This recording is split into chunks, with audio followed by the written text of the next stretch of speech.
So in this episode of the PETRONAS Retro Race Review, we're looking at the Hungarian Grand Prix from 2019. And James, what a race it was. We had wheel-to-wheel action with Lewis and Max right to the end. And then, of course, there was that wonderful strategy call from you guys on the pit wall. We've had lots of questions in, and I'm really looking forward to finding out how the race weekend was from your point of view. Yeah, a difficult weekend, actually. Hungary was brilliant result and great racing. One of the races that you'll, again, for us, remember for a long, long time. It's one of the stars, the jewels from 2019. But a difficult weekend. Going into it, obviously, Friday was very affected by wet weather. And I think that was in part very much responsible for the show that occurred on Sunday. Less information, more variability. The other one is Hungary, Budapest as a track is a difficult track. It's not somewhere, actually, that on pole you normally can convert into a win. And certainly it's not somewhere that with a team with two fast cars, you can end up finishing first and second easily. Monaco, surprisingly, is easier to convert into a 1-2 than Budapest is. It's just a track that ends up creating a lot of racing opportunities in the race, accidents, and you can see the result there. Again, from the guy on pole, we ended up with a great race and ended up with Lewis taking the win. Definitely was a great race. Traditionally, though, the Hungaroring has been one of the more challenging circuits for the team. But last year, going into the race weekend, Toto said that there were a number of reasons why you expected the car to be a little bit more competitive there than in previous seasons. And that brings me to my first question from Michael on Instagram. How did you turn one of your weaker tracks into one of your stronger ones? It's a great question. This isn't something that happens overnight. It's something that's been building in the background for, I would actually say, multiple seasons, multiple years. So Shove and his team and Loic and the team back in the factory, and I would say maybe about 30 people, are really just focused on where our weaknesses are and what we have to do to fix them. And these aren't things that you fix overnight. There's no one item you can change in a racing car and suddenly you gain much better performance of a particular circuit. They're characteristics that you have to really ingrain into the DNA of the car over time. You have to first of all find out what the key elements are, how to modify them in an efficient way without losing perhaps some of the other great qualities of the car. And that's what those guys really did. And they carried on working through that all the way through 2019. By the time we really got to Hungary, I would say we had the best race car. Max was fast and won that. And really, we had questions on Saturday night. I suspect in that camp on Saturday night, Red Bull were thinking, brilliant, we're here, we're on pole at Hungary, can't overtake, job done. We were thinking, we've got a strong race car, I wonder what we can do to convert it. And maybe we've gone too far. Maybe we should have really just focused on single lap pace because it's Hungary. You need to be somewhere near the front in order to win. We had in the race the strongest race car. I think that there's no doubt about that. But we also had the best rear degradation. We had the ability to keep the tyres alive for longer. Lewis was up behind Max for most of that race, pushing him very, very hard, and yet we're able to keep the rear tyres alive. Same with Valtteri. Unfortunately, contact early on the race meant that he was really fighting towards the midfield. But again, he kept the tyres alive because the car, and one of the elements that we've been working on incredibly hard, is the rear degradation and keeping the tyres alive. And I would say that race really brought it to the forefront. So a lot of work goes into obviously preparing the car for different tracks. In terms of the work that goes into preparing ourselves for strategy, we've got a great question in here from Rishab saying, do you plan lots of strategies for a race? And what was the initial strategy that day in Hungary? Let's go a little bit through the background of it. For a European race, 7 weeks prior, you need to choose what tyres you would like to have there. And that's why you see a lot of the teams turning up with slightly different allocations. The reality is we're not going to go crazy and just turn up with all soft tyres. You need to understand the tyres on a Friday. But the work that goes in about 7-8 weeks prior, you're doing around about 1 million simulations then. So not a small amount by any stretch of the imagination. You're just exploring different scenarios of what you expect to happen that week. Obviously, the more races you have, the more you understand the tyres in a given season, and the more you understand your competitiveness. It becomes actually easier across the season to choose your tyres. For reference, though, flyaway races are about 14 weeks prior, so they probably have enough time to prepare the tyres and ship them out. So in advance, many weeks before, we have a good idea of approximately what we're going to be looking at. Roll on 6 weeks later, so 1 week prior to the event. That's when the sort of heavy lifting of simulations kicks off. By now, we've normally had a number of more races, 8 more races or so worth of data to sort of put in there and understand 8 races. clearly not 4 races, apologies, of data to put in for someone like Hungary, 8 for a flyaway. And that goes into your models, and you understand a lot more about what perhaps has changed. Are we still the strongest race car? Do we have good rear degradation? Are the pit stops the best? And you reiterate through all the sequences to understand what you're sensitive to in Hungary and Budapest, and where the strategies sort of fall out.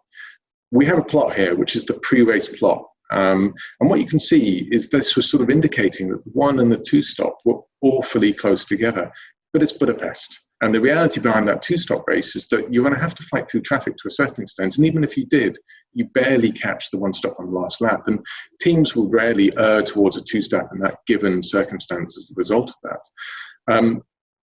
That's a very simplified view. Clearly, when you have multiple simulations, millions of simulations, you can't view them like this. You sort of look at this sort of conceptualized visualization of how those 2 million races have panned out. What on average ends up working for you? What doesn't?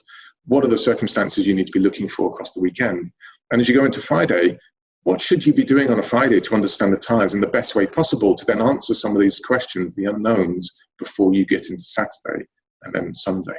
Of course, you spoke about the changeable conditions we had in Hungary. How did that affect your planning then? I mean, no one did any high fuel running in FP2 on the tyres. We barely got, I think, from memory, 3 push laps on the hard tyre, and then it rained. Everyone was on inters from then onwards. There was some data from FP1, but it's not enough. So going into the race on that hard tyre, the tyre that Verstappen was on, you need to be completing 40 plus laps on the tyre that you've done 3 push laps on. Now, our models cope to a certain extent. Clearly on Friday, we're not going to run 45 laps. We would have run 10 laps, perhaps. And we can extrapolate from those 10 laps what we think 45 laps will look like. The more laps you have, the better the extrapolation becomes.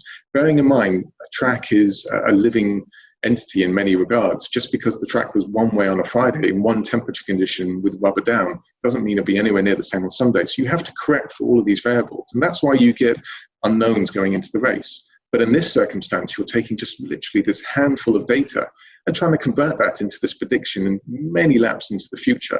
And that's where teams get it wrong fundamentally. It is incredibly difficult to do. And for want of a better word, you're sort of guessing. Now, we all qualified on the medium tyre because we had knowledge that the soft wouldn't be strong enough and the medium would allow for that 1 stop to take place. What was unknown was how far can you push that hard tyre? And that's what Friday did. That level of variability, which is normally containable within our models, was now just an unknown to everyone. Well, that brings me on to Andrew's question. On Instagram, he's asked, how did you know the drop-off on the hard tyre would be so extreme? Tricky if you haven't had enough running, I guess. The truth is, as I just mentioned, we didn't. But here's what we did as a plan going into the race. On the morning before the race, we had a brief with the drivers, and we just laid out what could potentially happen during the course of the next few hours. One of the ones that we put on the table was a 2 stops not completely out of the question. We don't know what that hard tyre would do, and here are the signs we're looking for in the race that it will happen. From Lewis's perspective, once you're back in second, the game plan for him was pretty clear. We laid it out to him in the morning, we reiterated it to him in the race. Pressure max. Because you need to bring him in on the earliest point possible on that first medium stint to make that hard stint at the end as long as possible in order to put him in a situation where he could fall off the curve. Lewis did a great job with that, forced him in just to that region.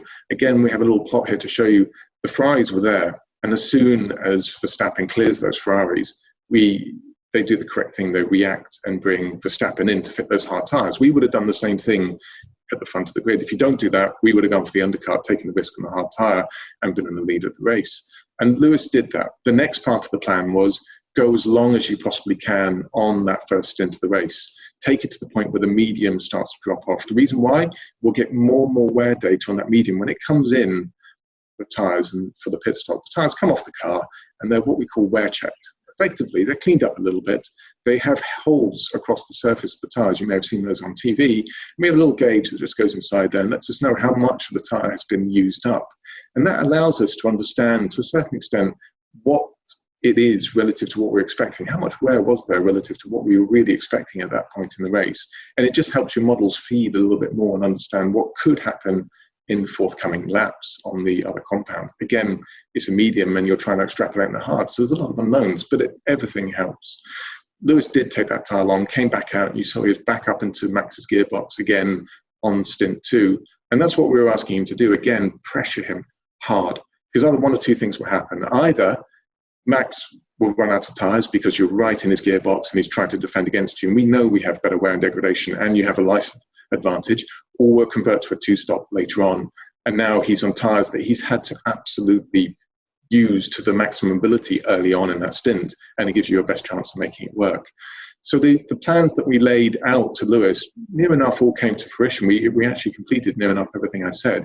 The difference is we also had the similar plans for Valtteri. And unfortunately, Valtteri wasn't there. He was caught up in that instant and with a front wing damage, lost performance and back into that midfield melee.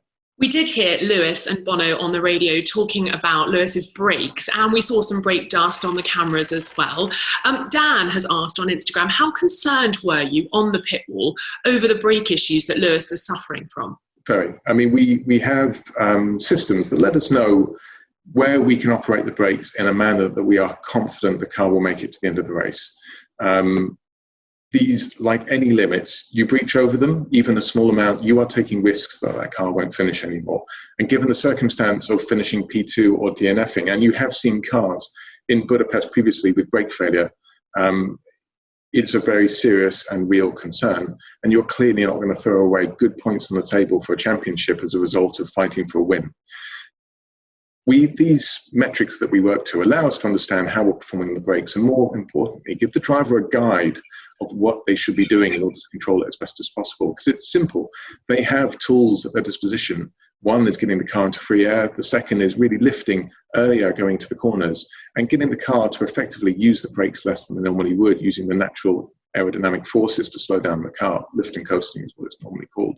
And Lewis had to manage that while still trying to attack Verstappen. One thing to point out, the reason why Budapest is so difficult, brake issues aren't actually that common these days. We're able to deal with this at most circuits, but the straights are so short in Hungary, you just simply can't get the airflow, the mass flow through into the brakes that you need to cool them back down. And every time, especially when you're up against a gearbox and fighting someone, and you want to maximize everything, including under braking, you just get a step in temperature and you just can't bring it back down. So what Lewis was having to do, you would have seen him on stint 2 especially, attacking Verstappen for a few laps. Then we asked him to back off, and you would have seen him back off to about a second and a bit or so, just bring those temps back down again to allow us to continue going forward again. What we knew then is the temperature under control, but more importantly, the wear of the materials under control. So wear and temperature are directly related. And once we saw that we're back into aligned with the metrics that we knew would make it to the end of the race, we essentially put Lewis in a situation where he was able to race again. One point I should bring up is that two-stop actually benefited us. Clearly, if we stayed on the one-stop, you would have had Lewis up behind Verstappen all race. The two-stop meant that we were able to put the car also into its own little bit of free air, and there's a little bit of performance attached to that as well. Now, that's not the major consideration, but it did come in as one of the factors that we talked about when making that decision. Okay then, so let's talk about that decision. Gav Vardy has asked on Facebook, whose call was it to box Lewis? I know there's lots of people in the team. Talk us through that decision. You brought up exactly the key point. There is a lot of people in the team. There are several different types of strategic decision. There's ones that are very reactive, ones that take place in seconds. They're the ones normally that you can make a big mistake or a heroic call on. This wasn't this. This was a very clear, meditated discussion beforehand that we very much knew what we were looking for, which means you have time to discuss it as a group. The larger the group that you discuss it with, the more information you can bring to the table. So myself, Toto, James, Shav, and the strategy team that work with me alongside on all of these decisions, we're able to really talk through when we should be doing this, what are the signs we should be looking for, how we think the hard tires are going to be for many, many laps prior to making this call. But actually, the decision to go to a two-stop as a potential happened much earlier on. It happened at the point where we decided to pressure Max on that first stop. Again, as I said, that opens up either a possibility on the one stop or the two-stop. And that was the point where we'd already highlighted we were going to go one of those two ways, and the two-stop was absolutely there as a possibility. Well, then that kind of leads on to Benedict's question on Instagram. He's asked, how much planning went into Lewis's strategy, and did you think it would work? Did you have ways of knowing how successful it would be? The successfulness rests on the hard tyre not making it. Again, We didn't truthfully know that it would or wouldn't make it 100% to the end, but we knew that it would be right on the limit. Even going into there with the models that we expected before the race started, we knew that that stint, a good 45 laps on a set of hard tyres, would be tough. We actually had two other bits that helped us to answer that question. The first, as I said, is on that first medium stint, we were able to push it longer and see how much the tyre we'd used up whilst behind another car. And we could see, actually, it's going to be a bit marginal for us. We could make it on a one stop from the lap that we stopped at, so Max could be in a more difficulty than we were.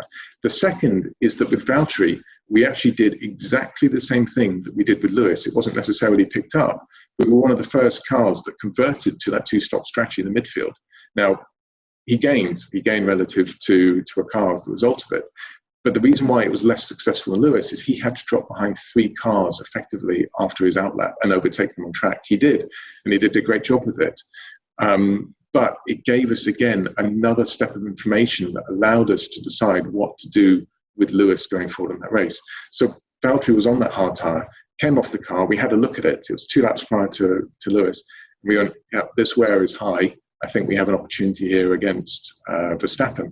And again, it doesn't give you 100% confidence, but if you have to do your balance of probabilities, which is fundamentally what strategy is, the balance of probabilities was that at this pace that Verstappen is doing right now, we have a good chance. More so, when you're on a two-stop, he can't sit there idling just looking after his tyres. He has to get a move on in order to keep the gap as big as he possibly can and use that.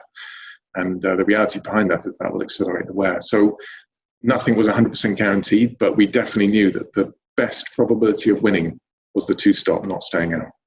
I think we all heard Lewis questioning Bono and therefore the team as a whole as to whether it was right to have brought him in. And then, funnily enough, we heard Max questioning his race engineer as to whether he should have been brought in. So there was this wonderful conversation going on.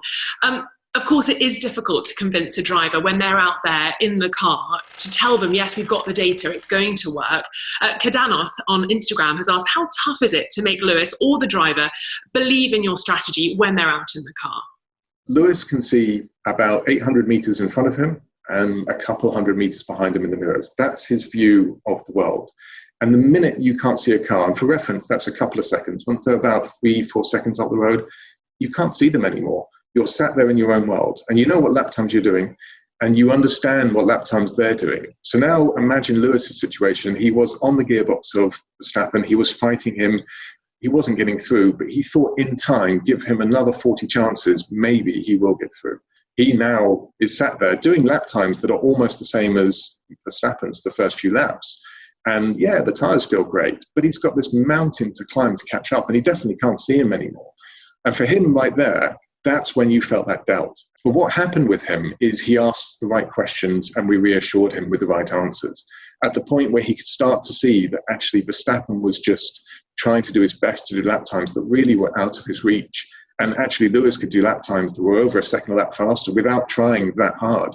He understood that with the number of laps remaining, this was game on, and he had complete belief and trust in it. We have to, and our duty and responsibility is to try and create the environment for Lewis where he understands that we will create these situations. And when we do, it's based on information. And when we get it wrong, we'll talk to him about what we've done wrong, why we did it wrong, and what we're going to fix going forward in the future. And that, across all the years that I've had the privilege of working with him, has really built that trust up. I would say now the questions he asks are no different, I suspect, to many people at home asking the same question.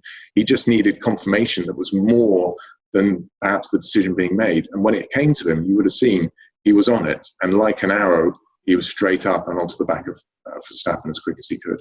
Of course, this strategy call worked out.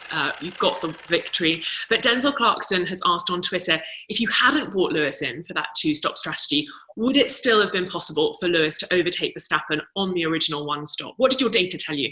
It's unlikely. Let's put it that way. So there's two factors going into it.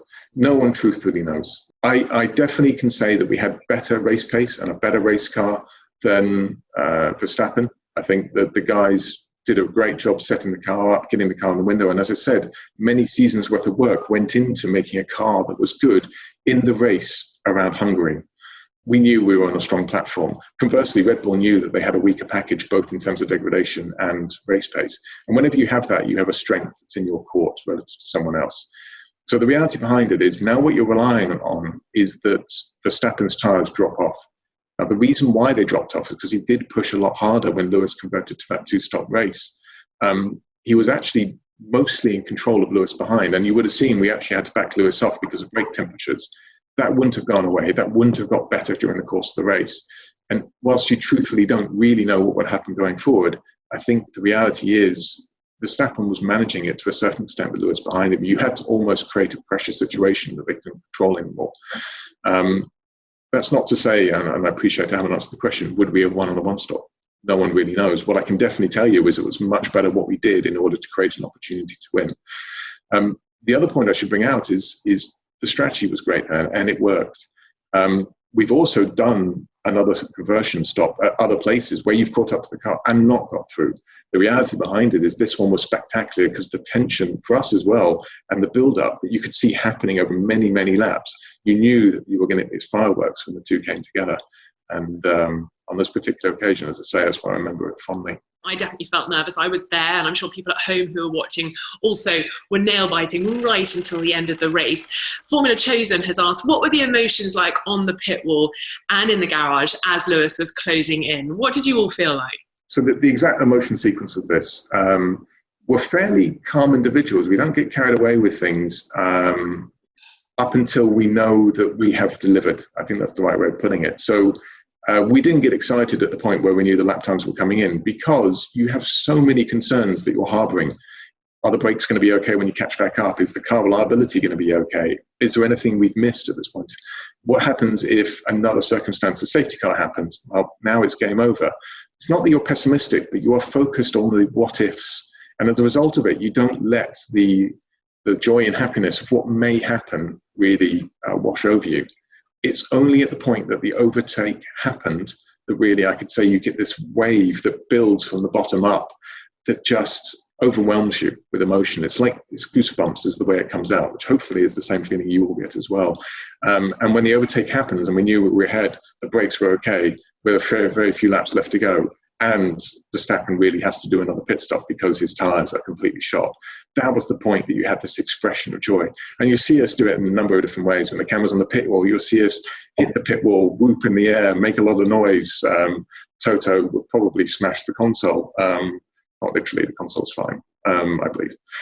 But you have that wave of emotion that finally can be let loose.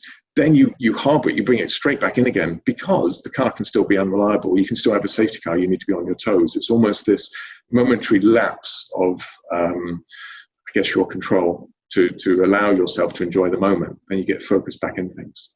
Well, I'm sure you enjoyed the moment when you went up onto the podium. We all saw you, James. Gigi has asked, what made you drop the bottle on the podium? Yeah. I mean, the first thing is the privilege and honour to be able to represent not just Mercedes, both power units and chassis, but also really Daimler and our organisation up on the podium is a very much an overwhelming feeling at the time. You realise all of a sudden how big a puzzle you're part of, and it's just an incredible experience in life. Now, clearly, you're not going to ever think that this opportunity comes to you. So you don't go down to your local supermarket and buy a magnum of champagne and go, just get a little practice, just in case, you never know. Spray it around, see what happens. When you're up there, I knew Lewis was, his tactic is quite a straightforward tactic. He'll take you out pretty early on so you can't see a thing. And I don't know if you've had champagne in your eyes, but you really can't see a thing. And that's what he goes for. And he moves, I mentioned this in the previous video, but he moves before the end of the national anthem. I wasn't expecting it. And as everyone saw, dropped the champagne bottle because it was now covered in champagne, it was loose.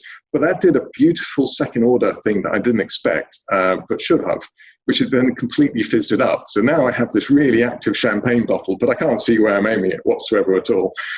And that was my experience on the podium. Thankfully, though, it was good comic relief for everyone else, and I think I've done my part there to show how it's not done. It was fabulous to watch the race and the podium, and I can't wait for more champagne moments very soon. Thank you so much for spending some time reviewing the Hungarian Grand Prix from 2019 with me.